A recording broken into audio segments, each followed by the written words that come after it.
Bismillahirrahmanirrahim.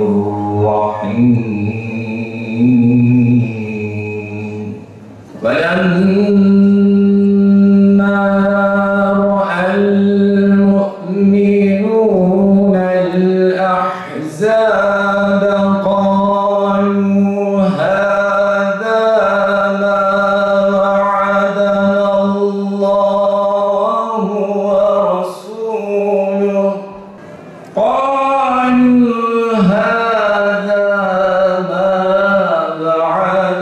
اللَّهُ وَرَسُولُهُ وَصَدَقَ اللَّهُ وَرَسُولُهُ وَمَا زَادَهُمْ إِلَّا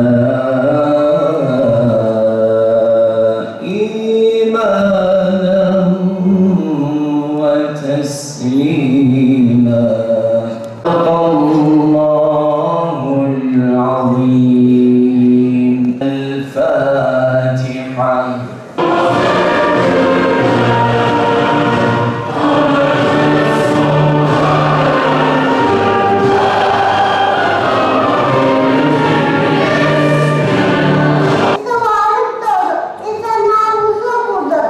Güven deyince Efendimiz'i hatırlıyorum. Çünkü emin olmayı bize o öğretti. When you say trust, I remember Muhammad sallallahu alaihi wasallam because he taught us what trust is.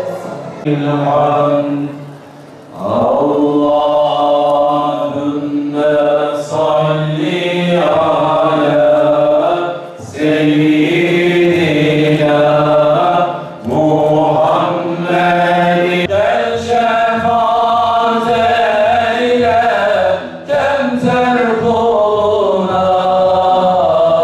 Gel şefaat eyle kemter kuluna. Adı güzel kendi güzel Muhammed. Adı güzel kendi güzel Muhammed. Bu yıl kutlu doğum temamız Hazreti Muhammed Mustafa Aleyhisselatü Vesselam ve güven topluluğu. İslamiyet denildiği zaman insanın aklına güven gelir. İslamiyet denildiği zaman İslam'ın aklına barış gelir. İslamiyet denildiği zaman insanın aklına huzur gelir. Ama İslam'dan önceki dönemi bilmezsek, cehalet dönemini bilmezsek, İslam'ın ne olduğunu pek fazla güzel bir şekilde anlayamayız. Kötüyü bilmeden iyinin kadri kıymeti anlaşılmaz. Demek ki insanlık o kadar vahşet içindeydi ki, o kadar büyük bir cehalet içindeydi ki, kim güçlüyse haksız olmasına rağmen kendini haklı gösteriyordu. Ama İslamiyet geldikten sonra Cenab-ı Hak mukaddes kitabımız Kur'an-ı Kerim'de Resul-i Ekrem Aleyhisselatü Vesselam Efendimiz'i bize şu şekilde tanıtıyor. لَقَدْ كَانَ لَكُمْ فِي رَسُولِ اللّٰهِ اُسْوَةٌ حَسَنَةٌ. Allah'ın Resulü'nde sizin için en güzel bir örnek vardır. Resul-i Ekrem Aleyhisselatü Vesselam Efendimiz numune-i imtisaldır. Cehalet döneminde onun dünyaya geldiği devirde insanlar her türlü değer ölçülerini yitirmiş, yollarını şaşırmışlardı. Küfür ve haksızlık gönülleri karartmış, Allah'a giden yolları daraltmıştı. Sosyal hayat bozulmuş, ahlak tamamen yok olmuştu. Belki bütün insanlığın huzuru, güveni, saadeti İslam'dadır ve bugün insanlığa dünyada geliyorsa bunun tek bir sebebi vardır. O da şudur: İslam'dan ve Kur'an'dan uzaklaştık, onun acısını çekiyoruz. Cenab-ı Allah Peygamber Efendimiz'i, Resulullah sallallahu aleyhi ve sellem'i kulları içerisinde seçti, en şerefli noktada bizlere rehber olarak kıldı. Eğer onun sözlerini, hayatını, nasıl yaşadığını, nasıl davrandığını öğrenir ve kendi hayatımızda, toplum hayatında uygulayabilirsek hiçbir mesele, sorun, sıkıntı zaten kalmamış demektir. Bu yılki Kutlu Doğum Haftası'nın ana başlığı mümin, güvenen ve güvenilen kişidir. Bu çok esaslı bir konu. Doğrudan ahlak ile, doğrudan medeniyet ile, doğrudan karakter ile ilgili bir konu. Resulullah Efendimiz, ben güzel ahlakı tamamlamak için gönderildim, geldim diyor. Bu çok çarpıcı bir mesaj. Önce kişinin hayatıyla, toplumla, diğer insanlarla ilişkileri, cemiyetle ilişkileriyle doğrudan bağlantılı bir konu. Yani hayatın ta kendisiyle ilgili bir konu.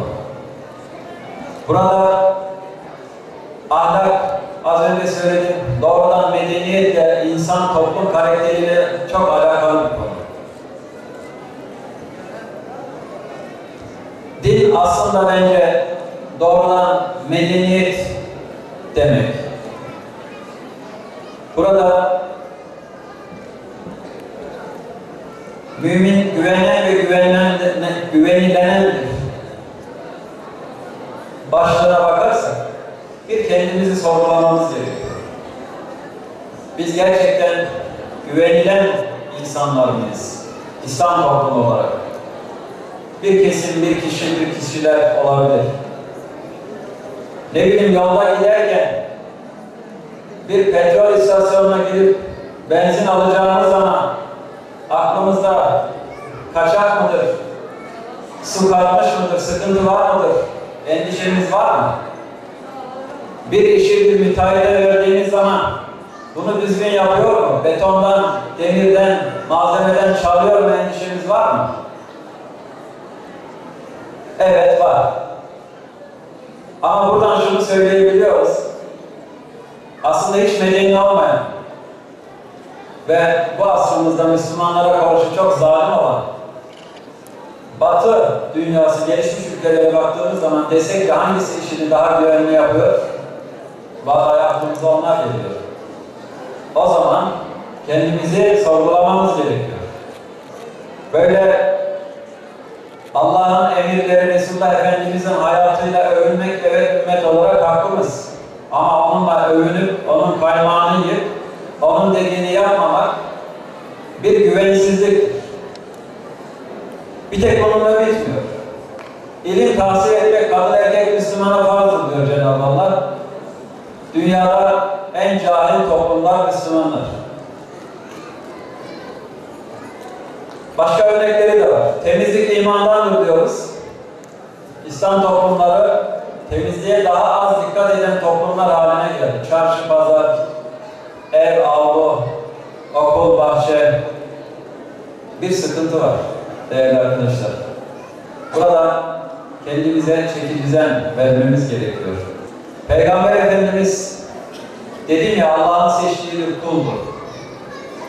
Onun hayatını, davranışlarını, sözlerini anlar ve tatbik edersek toplum huzuru bulur. Resulullah Efendimiz bir kere çok iyi bir insandı. Çok iyi bir dosttu. Kendisine herkes çok güvenirdi. Daha Müslüman olmadan önce de adını zaten Muhammedül Emin diye koymuştu Arap toplumu. Bugünün başlığı olan konuda o bir sembol, ismini çevresi daha Müslüman değilken koymuş.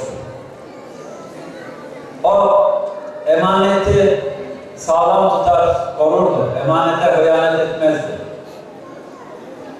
Halal, helal, harama dikkat ederdi. Kul hakkına dikkat ederdi. Kimseyi kırmazdı. İyi bir komşuydu, bütün komşular ondan razıydı. İyi bir eşti, eşleri ondan çok razıydı. İyi bir babaydı, evlatları ondan çok razıydı. İyi bir dedeydi, torunlarıyla oynardı. O iyi bir tüccar da terazisi hiç şaşmazdı. O büyük bir öğretmendi. Hepimiz ondan, insanlık adına her şeyi ondan öğrendik. O işini çok düzgün, sağlam yapardı. Çok büyük bir komutandı. Çok kısa sürede çok büyük zaferler kazandı. Bütün dünyayı, tarihi etkileyen zaferler kazandı. Ve son olarak, o çok büyük bir devlet adamıydı. Hiç torpil yapmazdı. Eski Araplarda bir gelenek vardı. Önemli bir duyurusu olan kimse Safa Tepesi'ne çıkardı. Biri Safa Tepesi'ne çıktığı zaman anlarlardı ki çok önemli bir duyurusu var. Efendimiz de benzi aşiret-i